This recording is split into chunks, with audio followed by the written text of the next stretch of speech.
Ah, você prefere ficar fazendo oposição e não ter nenhum ministério? Intergaláctico. Já deu, já deu. A gente errar uma vez, ok, mas errar duas vezes. Por isso que eu acho que a gente vai ter surpresas 10 horas da manhã. Tenho muita expectativa. Eu sei que o jogo é bruto e é sujo, mas tenho muita expectativa na capacidade de reflexão dos senadores que vão precisar dos votos dos brasileiros daqui a menos um ano e pouquinho. A Polícia Federal reconhecer que não há, digamos, um financiamento organizado é como analisou até o Cláudio Dantas, para não dizerem que é uma análise bolsonarista, né? É enterrar de uma vez por todas a narrativa do golpe. Porque se não existe um financiamento organizado, não existe tentativa de golpe. Né? A gente já sabia disso, é óbvio, não se faz golpe com bola de gude, com bandeira do Brasil, algodão doce. Então não houve tentativa de golpe, mas se não havia nem mesmo como a Polícia Federal dizer que tinha um núcleo de financiamento, acabou, foi por água abaixo a narrativa do golpe. Agora, isso quer dizer que não vão indiciar o Eduardo Bolsonaro ou a Michelle? Não, não quer dizer, porque a gente teria que assumir que está dentro de uma premissa de império da lei, de Estado de Direito. E não estamos. Inúmeras pessoas que foram indiciadas foram de maneira irregular. O vazamento seletivo da delação, que não é delação, já falei disso bastante ontem, é colaboração do Mauro Cid, ele não é um delator, ele não assumiu crime algum. O vazamento seletivo, isso sim é um crime, é um golpe, que a imprensa participa como cúmplice, porque alguém está vazando isso, e coincidentemente na semana seguinte que o Bolsonaro fala de ambos, Michelle e Eduardo, como cacifados para serem candidatos. Então tudo isso está muito escandaloso, mas de novo, né? Alguém ainda não se deu conta do que está acontecendo no Brasil, e é com base nisso que eu volto à questão que o Girão trouxe para reforçar o que ele disse. Veja, o Bolsonaro, como o próprio Zema do partido do Girão, do Marcel e do Deltan reconhece, ele é o grande capital político de oposição. Então isso aí não está em discussão. Ele é o grande nome para derrotar Lula em 2026, se for Lula, e se confiarmos no processo eleitoral, e premissas agressivas. E ele tem que estar elegível, o que é um absurdo ele não estar. Então a gente tem que pressionar por isso. Agora, isso não quer dizer que ele vai acertar todas, ou que ele é um grande estrategista, ou que ele não tem conflitos ali com pressão do PL e tudo mais. Nós temos que ser sinceros na análise. É um erro apoiar o Alcolumbre. Faria muita diferença se fosse o governo Bolsonaro e você justificasse. É necessário ter algum pragmatismo para a governabilidade, tem que atrair o centrão fisiológico. Isso é um bom debate. Agora, no governo do Lula, esse pessoal votando pior que o PSOL, o Alcolumbre que é pior que o Pacheco, a turma que está demonizando o Pacheco está pedindo voto no Alcolumbre, isso é incoerente. Então, não dá para fazer esse jogo, gente. Não dá. Mas vamos conseguir uma vice-presidência e tudo. Bom, com esse argumento que vem lá dos cangurus, a gente pode justificar o seguinte: vamos apoiar o governo Lula logo e tentar um ministério, ora. O que nos impede de fazer isso em nome do pragmatismo? Você prefere ficar fazendo oposição e não ter nenhum ministério? Intergaláctico. Sério? Então, cadê a coerência? Cadê o custo de adesão a uma vitória do Alcolumbre? É muito alto para a narrativa, para a coerência, para a luta da oposição. Nós temos que ser oposição, gente. E temos que aprender a fazer oposição. O Girão deu exemplos aí de encontros que aconteceram no Senado, no Congresso, que incomodaram bastante a narrativa oficial do governo, STF e mídia. E nós temos que fazer muito mais isso, convocar as ruas, usar o capital político de oposição, não fazer pacto com o diabo, não acreditar no Alcolumbre que já está descartando a priori qualquer possibilidade de impeachment de ministro do Supremo. E o Hugo Mota na Câmara não tem esse poder de impeachment, mas idem, já descartou a priori para o acordo com o PT anistia, que é a pauta que nos interessa nesse momento, liberar os presos políticos do Brasil. Então, vamos aprender a fazer oposição, em vez de aderir a um pragmatismo muito esquisito e chamar quem desconfia disso de intergaláctico. Não dá para fazer isso, tem que manter um mínimo de coerência. Tem que lutar com as armas que temos. E não virar e falar, não tem jeito, então vamos... Eu lembro de uma conversa minha com um grande empresário no comecinho do governo do PT. Vou contar mais uma vez isso sem dizer o nome, que é uma figura muito querida até. Mas ele me procurou. Constantino, o que você acha de eu virar alguma coisa do governo do Lula?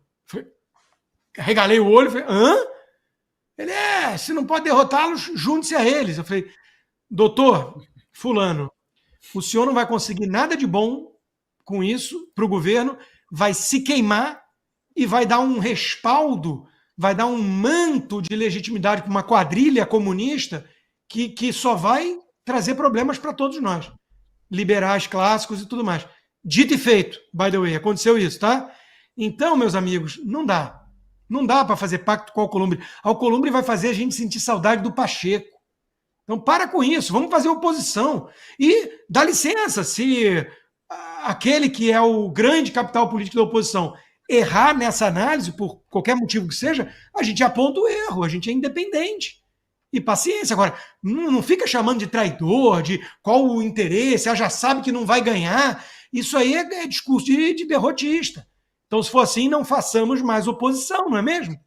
Eu não consigo pensar dessa forma, nunca pensei na minha coerência ao longo de 25 anos fazendo isso, e vocês não vão me ver passando pano para a Alcolumbre ou dizendo que votar em Alcolumbre é o que sempre aconteceu e tem que fazer mesmo, e xingar quem discorda. Isso é coisa de gente que está com outra pauta, outra agenda que não me parece ter aquela do Brasil nem da direita. Fabinho Barroso, queria uma opinião como jurista também nessa questão das declarações do André Rodrigues sobre o indiciamento ou não de Michele Eduardo Bolsonaro. Afinal das contas, mesmo nesse vazamento, né, seletivo da delação de Mauro Cid, aparece apenas que ele teria definido Michele e Eduardo mais duros no pedido de fazer alguma coisa. Mas isso é crime no Brasil ou é crime só lá na Praça dos Três Poderes, na parte esquerda da Praça dos Três Poderes? Bom, o que eu sei que é crime no Brasil é delegado da Polícia Federal dar entrevista e falar abertamente sobre coisas que nem os advogados das partes envolvidas têm acesso. Sei disso porque acompanhei a entrevista até do advogado do Braga Neto, né, que, muito contrariado, afirmou isso diversas vezes, e olha que ele é amigo ou tem bastante relacionamento com o pessoal do Supremo, né, um advogado que é lá do sistema e mesmo assim está passando por isso. Então, eu me choco, né, ver abertamente um delegado dando entrevista e ver abertamente também surgirem narrativas que não coadunam com o nosso sistema legal. Né? Se perguntou aqui se isso é crime. Não, cogitação não é crime. Não é crime e não é punível. Né? Imaginem só se cogitação fosse crime. Nossa, não ia ter um brasileiro aí, né, inclusive solto. O discernimento, um monte de coisa que faz as pessoas pararem. E nesse caso, especificamente, a delação do Mauro Cid está um negócio assim, enrolado, que não tem pé, que não tem cabeça, não são apresentadas outras provas, né? São ilações em cima de ilações. Eu já falei ontem, vou repetir de novo, porque merece ser repetido. Transformar a Michele Bolsonaro, né, numa radical golpista, não tem nem cabimento. Também não coaduna nem com a figura que ela mostra ser, e duvido muito que seja diferente, e muito menos com os interesses de quem viu o seu marido, né, ser esfaqueado, chegar à presidência, passar o que ele passou. Eu, sinceramente, se eu estivesse no lugar da Michele, talvez eu pensasse, pelo amor de Deus, saia da política, de verdade, né, porque para a família é um outro tipo de peso. E a gente já sabe que a vida do Bolsonaro e afins foram viradas de cabeça para baixo, chacoalhadas. O que eles têm para apresentar é uma minuta. Minuta, gente, não é nenhum documento. Minuta qualquer um pode ter, né? Minuta é coisa normal, minuta é bula de remédio. Não significa que você tomou o remédio, não significa que você vai usar aquela droga ali que está ali.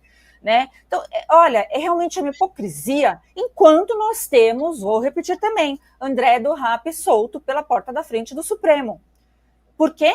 Porque eles estão obedecendo à lei, aí é o garantismo, nossa, brilha, o garantismo vale tudo.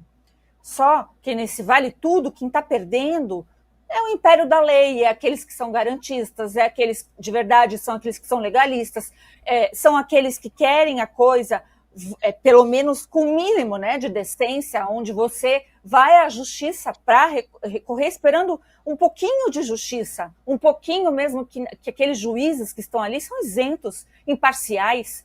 Faz tempo que o Brasil não vê isso, né? Então, isso tudo está contaminado. Juridicamente falando, até para o primeironista, né, direito, do primeiro ano de faculdade de direito, fica na cara que tudo isso seria anulado, nulo de pleno direito, porque processualmente está viciado, cheio de erros. E a gente já sabe o que isso ocorre, né? Se fosse levado a sério, todos estariam soltos, a gente não precisaria nem do esforço aí da anistia, estariam absolvidos, né, por nulidade do processo e pelo tanto de violações a direitos humanos que foram feitas nesses processos.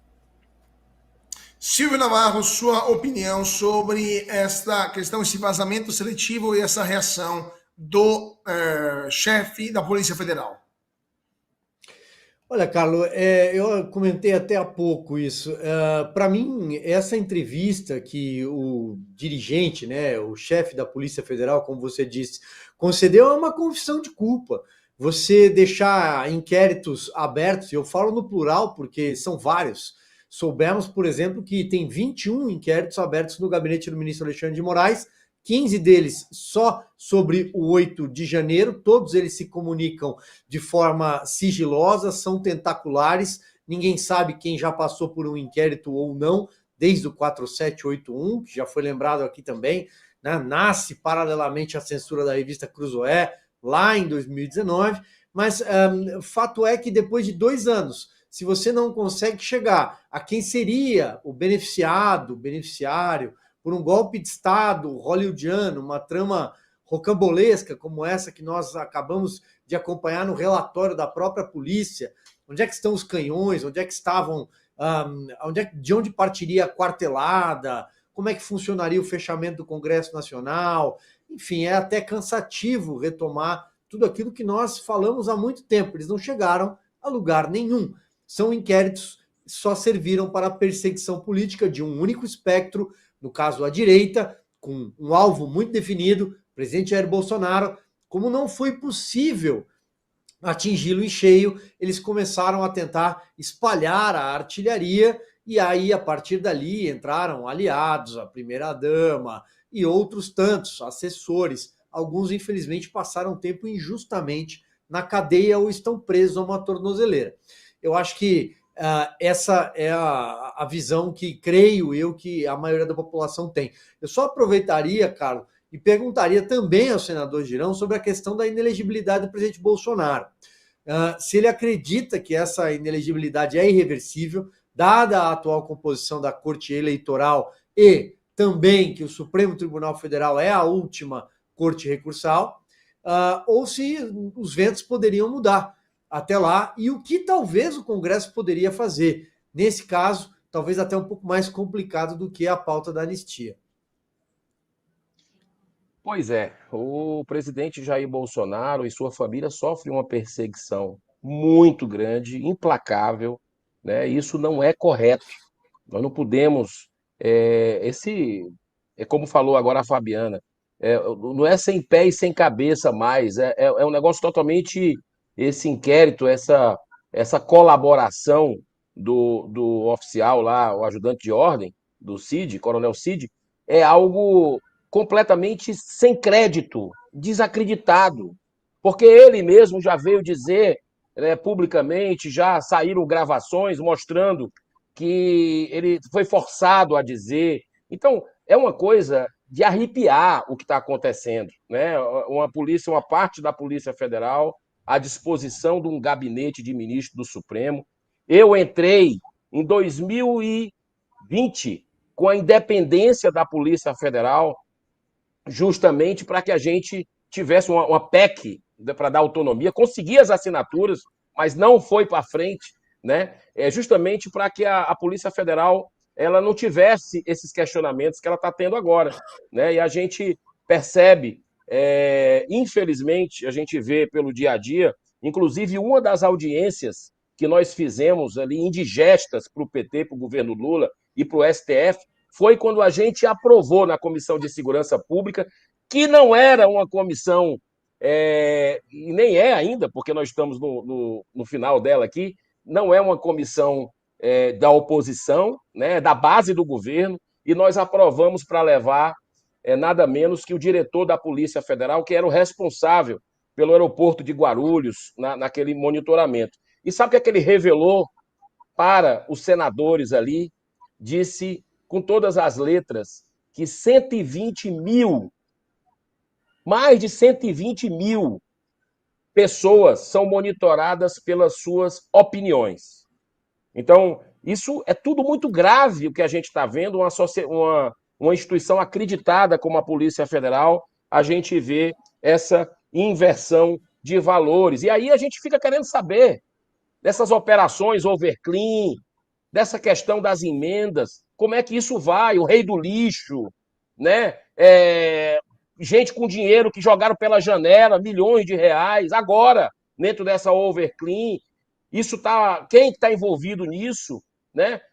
O operador de emendas aqui dentro do Senado Federal, que é o Davi Alcolumbre, como se fosse hoje, é como se ele fosse o líder do governo Lula aqui dentro, na liberação de emendas para os parlamentares, né? Então, a gente precisa entender o que é que está acontecendo nisso, né? E eu acredito que essa reversão, Silvio, da inegibilidade, se a gente tivesse num país sério, nem inelegível ele seria, né? Mas como a gente está vivendo aí o Estado democrático de direito sem existir, essa é a grande realidade, tudo pode acontecer, eu não sei o que é que está dentro, inclusive, desses acordões aí que estão sendo feitos, porque, para mim, os fins não justificam os meios.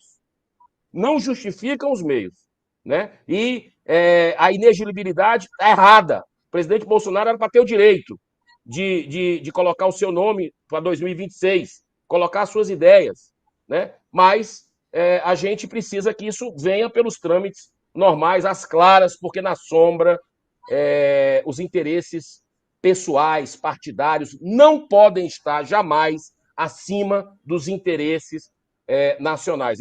É uma frase que eu gosto muito, é o seguinte: o certo é certo, mesmo que ninguém faça.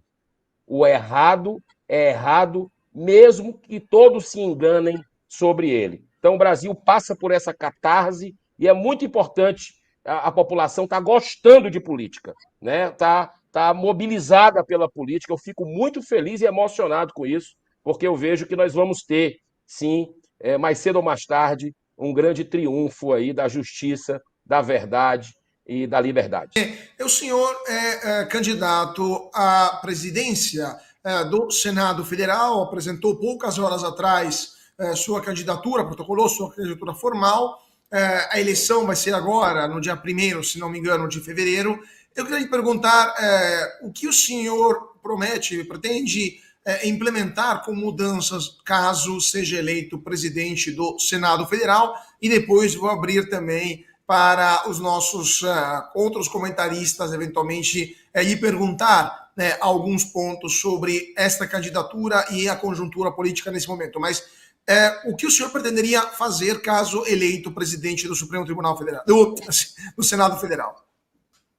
Em primeiro lugar, colocar freio no Supremo Tribunal Federal, que você acabou de falar, que está mandando e desmandando no país. Quando eu cheguei aqui, eu estou falando com vocês diretamente do Senado Federal aqui, em Brasília, eu cheguei na expectativa de a gente avançar com a Lava Jato, né, de a gente conseguir fazer com que o Brasil tivesse essa casa, que sempre foi muito questionada, Senado Federal, presidido por Davi Alcolumbre, algumas vezes, né, por Eunice Oliveira, que é da minha terra, estava deixando muito a desejar. O povo não tinha credibilidade. E aí, nós tivemos a eleição para o Senado, quando eu estava chegando junto com outros 53 parlamentares. 2/3 foram renovados, e nós tínhamos que derrubar o Golias ali. Era um dever. E o Golias, naquela época, era o Renan Calheiros, né, que queria voltar à presidência do Senado. E a gente já conhecia, o Brasil todo conhecia, teve uma campanha linda pelo voto aberto, né, os senadores chegando e abraçando essa campanha, a população, e nós derrubamos o Davi derrubamos o Golias para colocar o Davi naquele momento, na expectativa de que o Brasil ia ser bem representado através do Senado, principalmente na questão de abusos do STF, que já aconteciam desde 2018. 2016. O que é que a gente viu nesse período? A gente viu uma invasão completa das competências, né?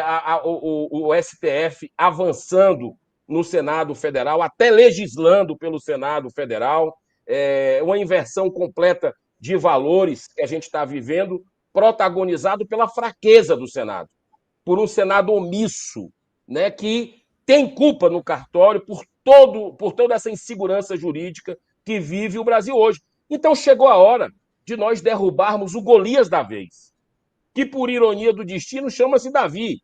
Ele é o Golias da vez e a gente precisa, para recuperar a independência entre os poderes, né, a separação que não existe, que o Senado se levante para não permitir presos políticos em pleno século XXI no Brasil, não permitir tantas arbitrariedades contra jornalistas. Nós estamos com um aqui que está fora do país, que teve o seu passaporte cancelado, conta bancária bloqueada, rede social derrubada várias vezes, que é o Rodrigo Constantino. Isso não é democracia, você pode chamar de tudo. Menos de democracia, é uma ditadura da toga, que quando a gente chegou aqui era um sistema, hoje é um regime, porque nós temos o governo Lula alinhado com alguns ministros do STF de forma política e ideológica. É para isso que o Senado precisa se levantar, cumprir o seu dever, porque só ele pode analisar pedido de impeachment,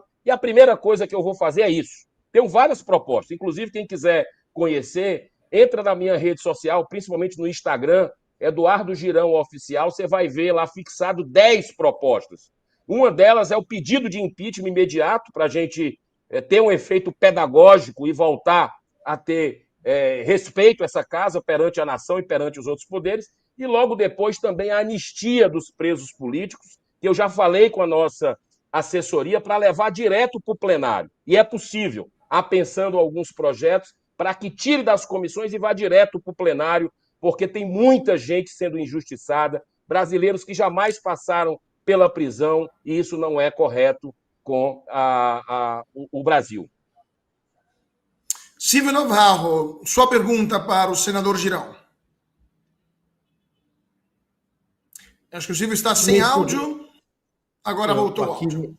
Aqui está normal. Senador, independentemente do resultado na eleição de sábado, o senhor lembrava até da chegada do Davi Alcolumbre à presidência do Senado, 2019, e inclusive era um sábado também. Ele teve 42 votos naquela eleição, uma eleição com 82 cédulas, eu me recordo. Um senador votou 2 vezes, e que ficou marcado pelo primeiro furto transmitido ao vivo pela TV Senado. A Cátia Abreu roubou a pasta para tentar impedir aquela eleição. Renan Calheiros acabou retirando a candidatura e o Davi Alcolumbre seguiu. Era, de fato, uma novidade.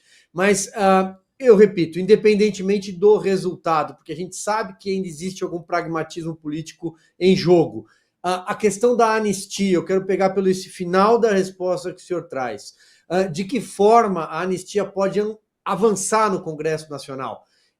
Seja por meio de levar diretamente para o plenário? Qual é o caminho para isso? Para tentar mastigar um pouco essa informação, para as pessoas entenderem que é possível votar uma anistia e tirar aquelas pessoas dessa situação de tanto tempo depois, né? Nós estamos em janeiro de 2025.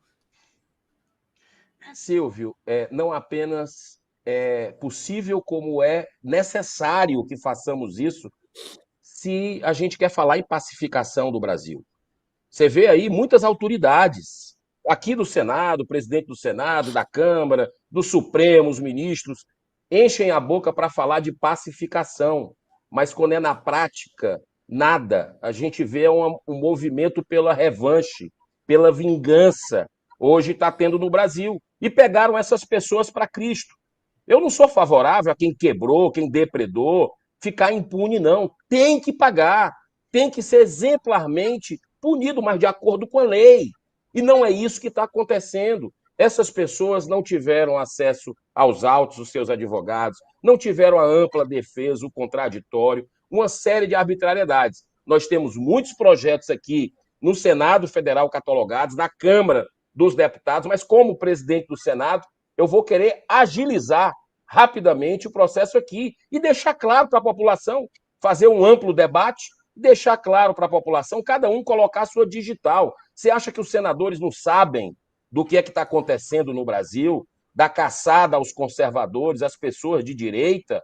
Eles querem dar um recado, né? Isso foi utilizado, uma farsa utilizada para caçar, para intimidar quem pensa diferente, quem critica esse regime. Então nós vamos colocar, né? Até porque, não esqueça, Silvio, Fábio, Marco e também Rodrigo, e você que está nos assistindo, brasileiro, 2/3 do Senado, 54 senadores, daqui a 1 ano e meio, menos que isso, porque já começou as campanhas de muitos deles, daqui a 1 ano e meio eles vão precisar do seu voto, vão pedir o seu voto.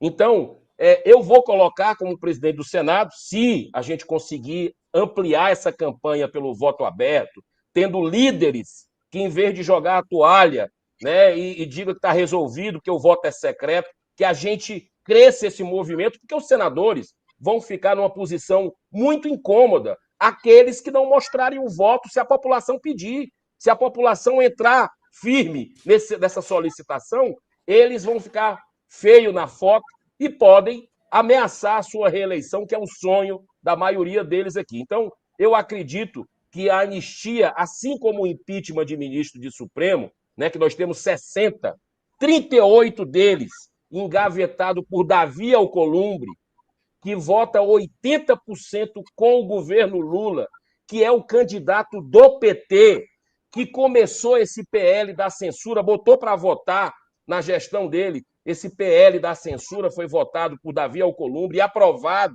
no Senado na época, né? Ou seja, tudo isso que está acontecendo no Brasil, essas barbaridades, a gente não vê um pio de Davi Alcolumbre, muito pelo contrário.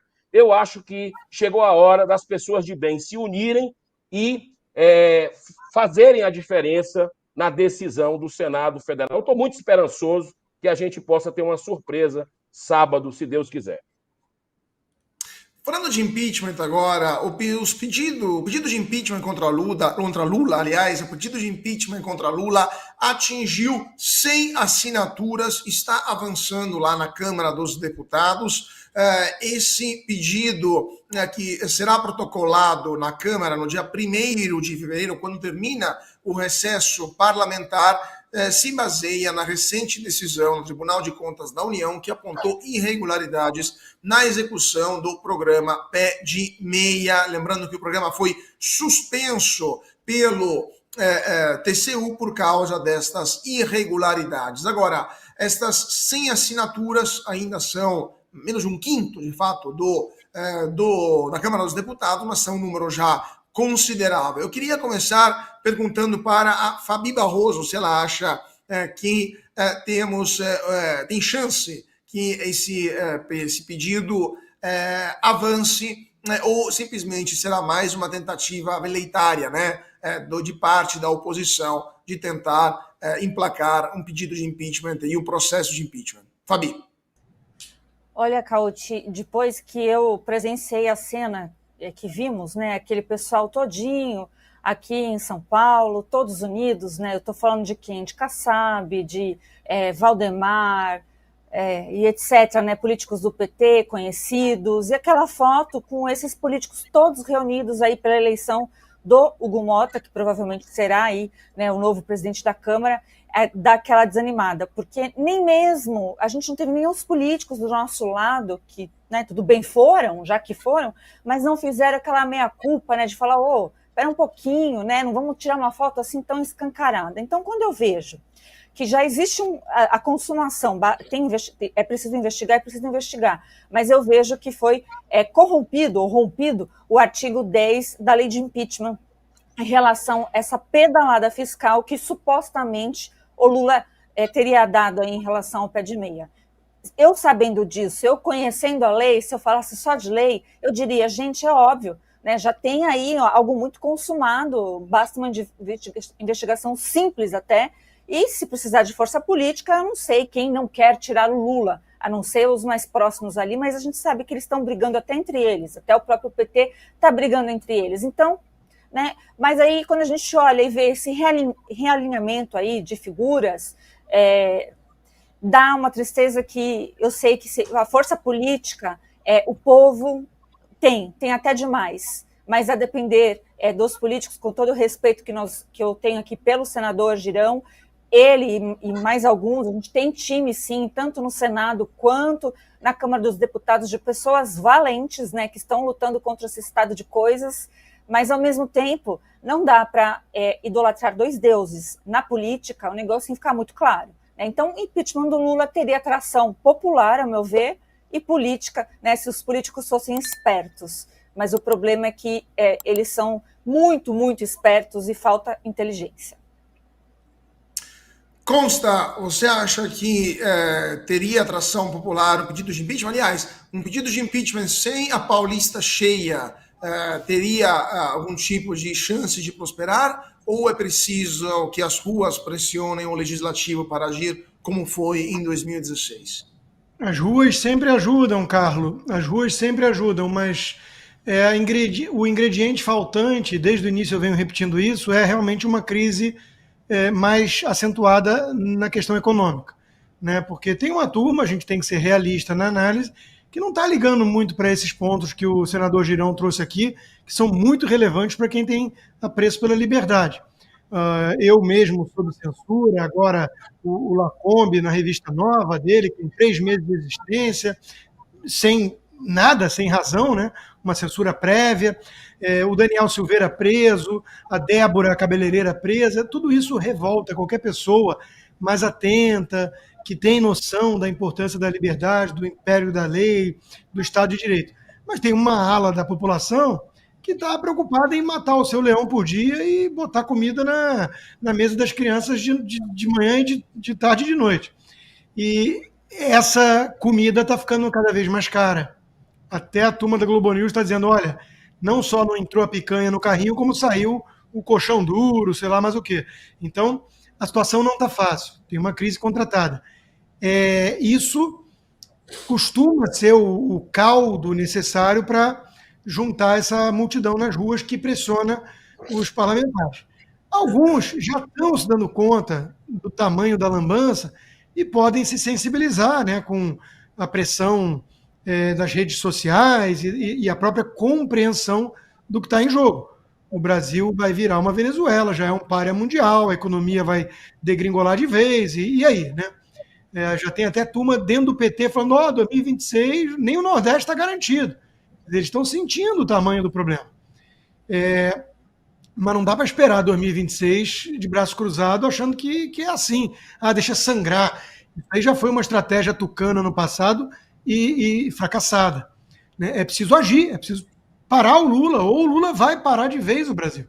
Então, eu quero crer que haverá uma conscientização crescente dos parlamentares, mas sim, respondendo a sua pergunta de forma bem objetiva, Caute, faz falta o povo nas ruas. Mas o Alexandre de Moraes, a turma do STF, deu um jeitinho, né, de intimidar o povo e deixar todo mundo com medo de sair nas ruas. Mas a gente vai ter que vencer esse medo, porque, afinal de contas, as ruas do Brasil são nossas. Pois é, as ruas do Brasil são do povo, Silvio Navarro, mas o Congresso, pelo menos a Câmara dos Deputados, vai eleger de forma ecumênica, aparentemente, um presidente da Câmara como Hugo Mota, que está juntando direita, esquerda, norte, sul, centro, para fazer para essa grande eleição. Né? Vamos dar uma olhada na foto que foi publicada após uma reunião numa pizzaria aqui em São Paulo, onde Hugo Mota conseguiu reunir líderes partidários de todo o espectro político brasileiro que estão apoiando a eleição, o sucessor de Arthur Lira.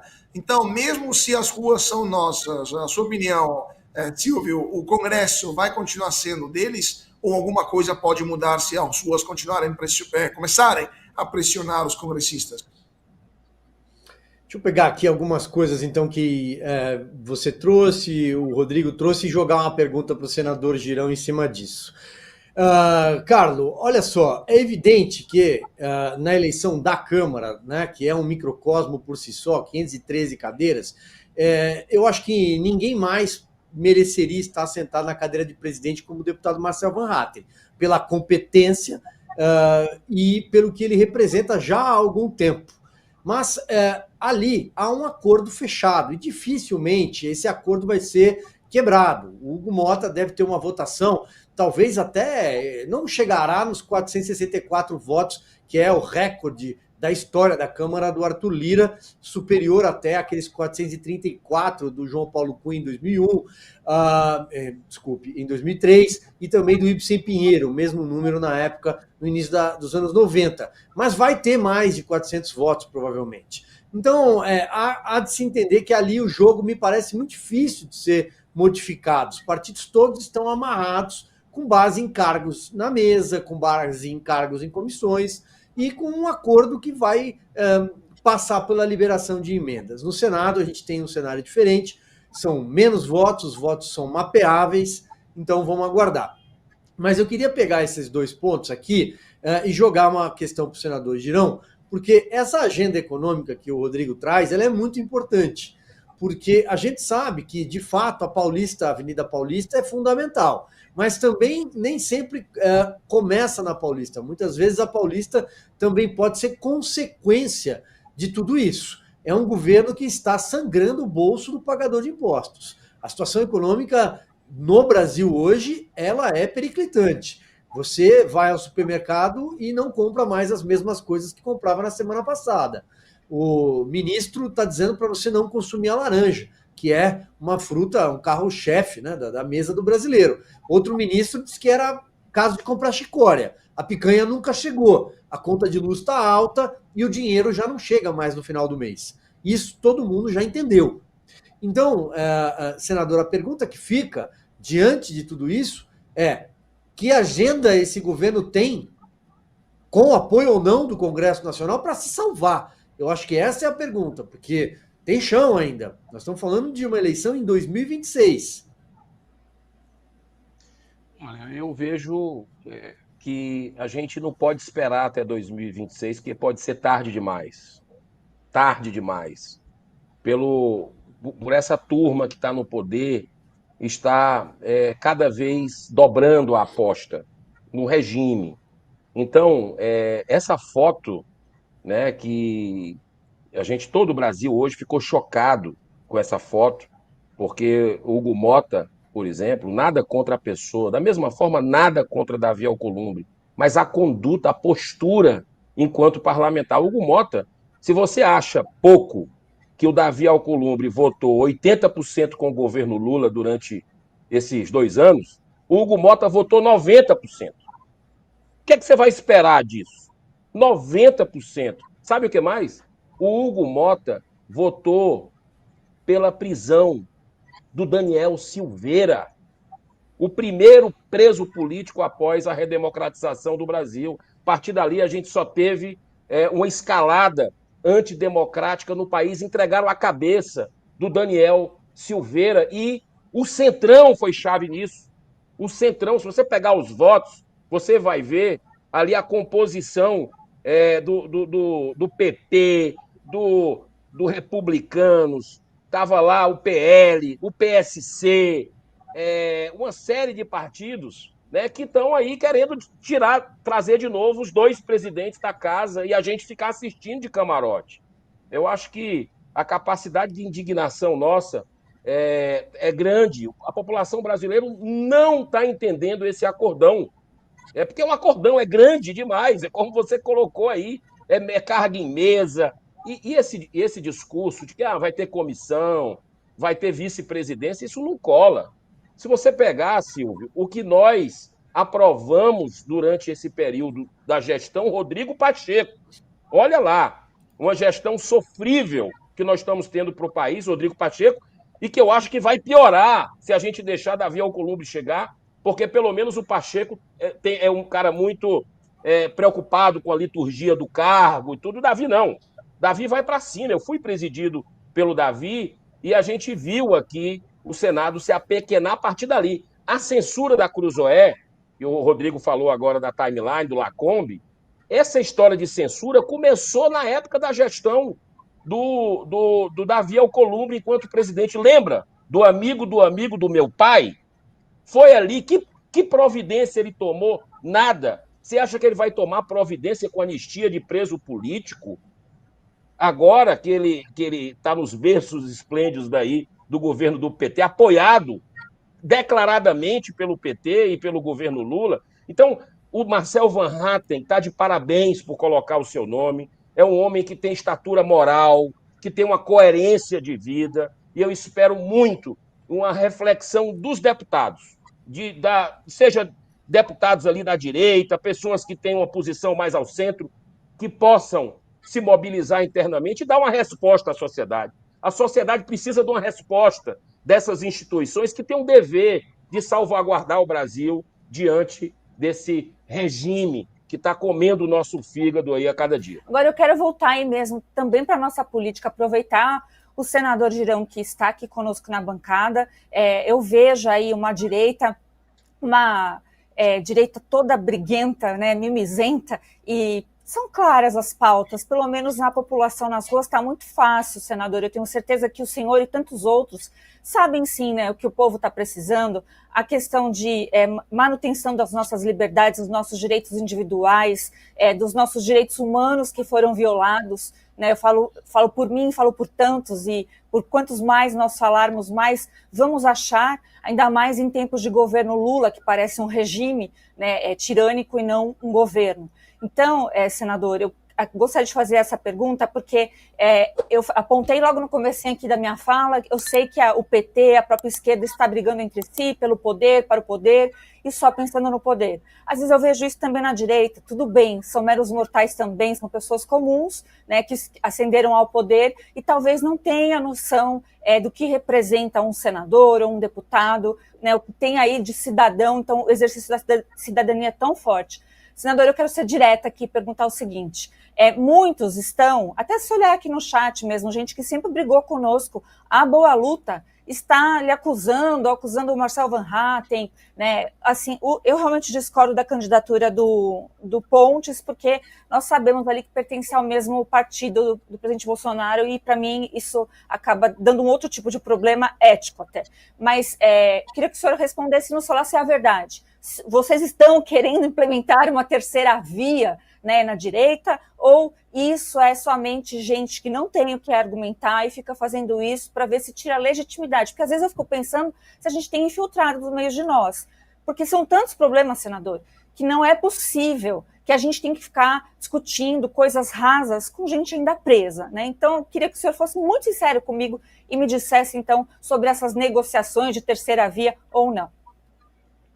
Fabiana, vamos lá, né? A vida, eu vejo política como um tripé, né? Coerência, coragem e integridade. Pode pegar o meu discurso e o do próprio Marcel Van Hatten, desde o início que a gente assumiu, é sempre buscando a defesa das liberdades, contra os avanços, que na verdade são gigantescos retrocessos aí do Supremo Tribunal Federal em cima da prerrogativa do Congresso Nacional. Nós estamos vivendo uma pagelança institucional porque o Senado é covarde, né? Porque a Câmara baixa a cabeça também e não se dá o respeito. Aqui, os dados são esses. Eu acho muito importante esse debate, sabe? As pessoas até que discordam, né? Deixa colocar, eu acho que isso faz parte da democracia. Eu não vejo a direita desunida por isso. Pelo contrário, eu estou vendo um sentimento do brasileiro de querer mudança cada vez mais. E uma coisa a gente tem que tirar o chapéu para o presidente Jair Bolsonaro, né? Reconhecer o legado que ele deixou na sua presidência, levantando aí o brasileiro para gostar de política, acompanhar a política, e isso é um mérito muito importante e a gente tem que preservar essa situação. Faz parte da democracia também você discordar. Reconheço grandes avanços no governo, sim, inclusive deixei claro isso durante o mandato, né? Todo o mandato a gente tem procurado defender o Brasil, temos muitas convergências, mas faz parte, ninguém tem que concordar 100% com todo mundo o tempo todo. Acho que é um equívoco do PL estar apoiando a candidatura de Davi Alcolumbre e de Hugo Mota, por uma questão simplesmente de coerência. Para mim é algo indefensável. E aí eu quero voltar, que eu acabei não concluindo o raciocínio, na questão de cargos, né? Seja na vice-presidência, que foi muito falado, seja em presidência de comissão. Gente, nesses 4 anos do Rodrigo Pacheco, olha só, que foi hostil com a oposição, nós conseguimos realizar dezenas de reuniões, de audiências públicas altamente incômodas para o PT e para o governo Lula e para o STF, sobre preso político, sobre banimento do X, algoritmo dos canais independentes como os de vocês. Chamamos o Lewandowski aqui várias vezes, a Nízia Trindade, né? A oposição organizada não precisa de carguinho, não. Por favor, não vamos desmerecer o trabalho de senadores e deputados que têm conseguido grandes conquistas sem ter carguinho. Aqui no Senado nós trouxemos, sabe quem? A Maria Corina Machado, né? No auge da questão lá, da véspera da eleição, daquele tumulto todo, nós trouxemos a Maria Corina Machado não fisicamente, porque o ditador Maduro, o tirano, não deixou, mas nós trouxemos virtualmente, os senadores participaram, foi uma audiência muito profícua ali, e nós conseguimos que ela escancarasse a realidade dramática dos nossos irmãos venezuelanos. Você sabe o que o PT fez? O PT fez, o governo Lula, 80 páginas de discurso para acabar com a sessão, e nós mantivemos. Sabe quem que a gente quis trazer? O Felipe Martins. Aí vamos lá, o requerimento meu, eu aprovei esse requerimento numa comissão que depois o Pacheco deu para o PL. Sabe lá por quê? Ele deu para o PL essa comissão e eu achei que a gente ia deslanchar em comissões que era do PT, do PSD, de outros partidos, a gente estava conseguindo vitória. Você imagina com a comissão do PL, concorda? Sabe o que foi que aconteceu? Ele ficou me cozinhando, o presidente da comissão, cozinhando durante semanas para não levar o Felipe Martins no requerimento aprovado pela oposição. E aí o Alexandre de Moraes veio com a decisão, semanas depois que o Felipe Martins não poderia vir para o Senado. Me pareceu um jogo combinado. Então, a gente precisa ser a voz da sociedade. Chegou a hora de limpar o Brasil. Chegou a hora da verdade, está na cara para as pessoas. Então, por isso que eu sou candidato e por isso que estimulo outros candidatos para a gente tirar voto do Davi Alcolumbre. O Marcos Pontes tem uma função nessa estratégia. O Marcos Duval também lançou a candidatura dele. Olha só, um senador com as redes sociais bloqueadas, com passaporte cancelado, senador em atividade no Brasil, é candidato. Ele não tem as redes sociais que eu tenho para fazer campanha pelo Senado que eu estou fazendo aqui, né? E também repercuto nas redes. Esse é o Brasil que a gente está aí. Vai deixar o Davi? Vai aceitar o Davi depois de tudo que ele fez? Está aqui, ó. Inclusive, a gente tem matéria de hoje que é forte em cima do Partido União Brasil, né, que diz aqui a manchete: Partido União Brasil articula controle de Ministério da Justiça para deter investigação da Operação Overclean, uma operação que foi citada, uma pessoa do gabinete do Alcolumbre, né, nessas investigações. Isso a gente precisa que venha à tona o quanto antes, né? O Brasil precisa ser passado a limpo, a gente precisa ter pessoas com ética à frente desse legislativo nosso, para que nós tenhamos aí um futuro melhor, e nós teremos, porque água mole em pedra dura, tanto bate até que fura. Eu fico muito feliz com os brasileiros conservadores de direita. Pode ter um outro ali que questiona, que critica, isso faz parte, mas eu estou muito feliz com as pessoas não aceitando o Davi Alcolumbre. Não entra, é indefensável. Depois de tudo, se tivesse arrumado um outro para a gente não saber, como a gente não sabia quem era o Davi, né? Porque a gente comprou a ideia do Davi para tirar o Renan ali, estava com apoio na época do governo Bolsonaro, Davi e tal. E aí depois veio o Pacheco, né? Veio o Pacheco com apoio também dessa turma, reunindo PT, reunindo PL, né? Então, quer dizer, já deu. A gente errar uma vez, ok, mas errar 2 vezes, Por isso que eu acho que a gente vai ter surpresas 10 horas da manhã. Tenho muita expectativa. Eu sei que o jogo é bruto e é sujo, mas tenho muita expectativa na capacidade de reflexão dos senadores que vão precisar dos votos dos brasileiros daqui a menos um ano e pouquinho. Você precisa assistir o melhor canal de notícias do Brasil. O programa que fala de tudo, que deixa você informado sobre tudo o que acontece no Brasil e no mundo. Ao vivo, todos os dias, no YouTube. Clique aqui e se inscreva.